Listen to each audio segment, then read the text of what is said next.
The Atlanta Spring Race just rewrote the book on what a NASCAR Cup Series thriller looks like. 757 lead changes, 14 different leaders, and Tyler Reddick storming back from a wrecked fender in overtime to win his second straight race of the year. But not every stop on the 2026 schedule has been this electric. We've ranked all the points-paying Cup races so far from flat-out best to straight-up forgettable, and the gaps tell you everything about where the sport is headed with the chase back and bigger rule tweaks in play. Here's the quick rundown on the standouts.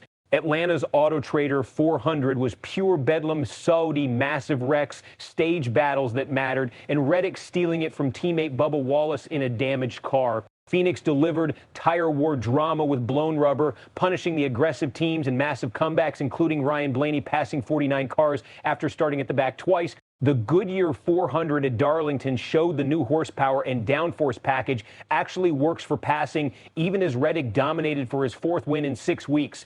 Daytona 500 had the usual fuel-saving parade early, but exploded into chaos at the end. Reddick again sliding past Chase Elliott on the final lap while half the field wrecked behind him. Vegas gave us one caution and some solid side-by-side action between Hamlin, Bell, and Larson, but it mostly coasted. And COTA, the road course, shocked everyone with 9 different leaders, constant passing, and Reddick making history as the first driver ever to win the season opener 13 plus, Shane Van Gisbergen charging from 13th to 2nd. This season matters because NASCAR brought the chase back for the first time since 2013, rewarding full season consistency while still giving win-heavy drivers a points edge at the reset. Fans and drivers were buzzing about it heading into Daytona, and early results are proving the changes are working. Fundy, more parity, more strategy, and tracks like Atlanta finally living up to their reputation as passing factories. Locker room impact is huge. Drivers are talking openly about how the extra power lets them make moves that the old package killed. Playoff consequences.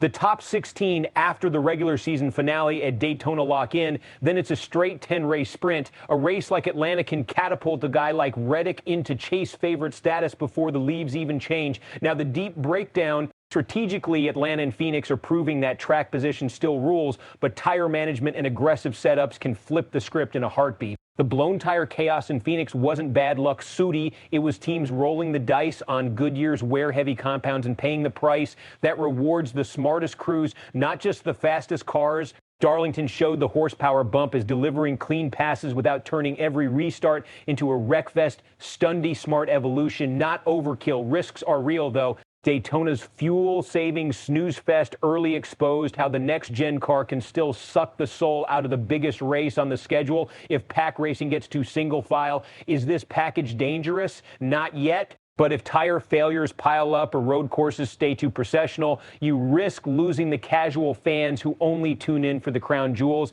What comes next is the real test. Will these early bangers carry into the summer ovals, or will we see more Vegas-style snoozers once the novelty wears off? Fan and media reaction is all over the map, exactly like you'd expect in a sport this passionate. Jeff Gluck's was it a good race? Poll lit up for Atlanta C over 90%. Yes, one of the highest in years. People are calling it the new gold standard and praising how 23XI's back-to-back wins feel like payback after the court drama. Phoenix and Darlington got solid love for the strategy and comebacks, but Daytona split the room hard. Old school fans mourn the lost gravitas while younger ones point to that wild finish and say it still delivers when it counts. Vegas drew the shrug. Soon adequate was the nicest word going around. Media analysts are split, too. Some praise the rule tweaks for finally fixing passing on intermediates.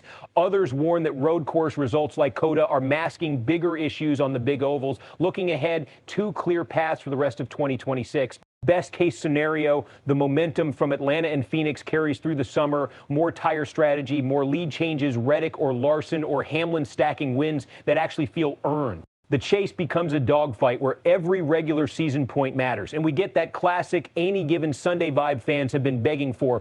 Worst case scenario, the pack racing returns, cautions dry up, and we get a string of single file snoozers like the early Daytona stretch. The new chase format loses its punch because the regular season feels flat. And by Darlington in the fall, the only thing anyone's talking about is how the schedule needs another overhaul. So here's the question I want answered in the comments right now. Which 2026 Cup race has been the best so far for you? Atlanta's overtime chaos, Phoenix's tire war, or something else we haven't hit yet? Drop your ranking of the top 3 and tell me if the chase return is already making this season feel different. If you want straight talk NASCAR analysis that doesn't pull punches, smash that like button and subscribe to SportsWire USA Side. We're breaking down every lap before the checkered flag even falls. The season's just getting started. Who's next to steal the show?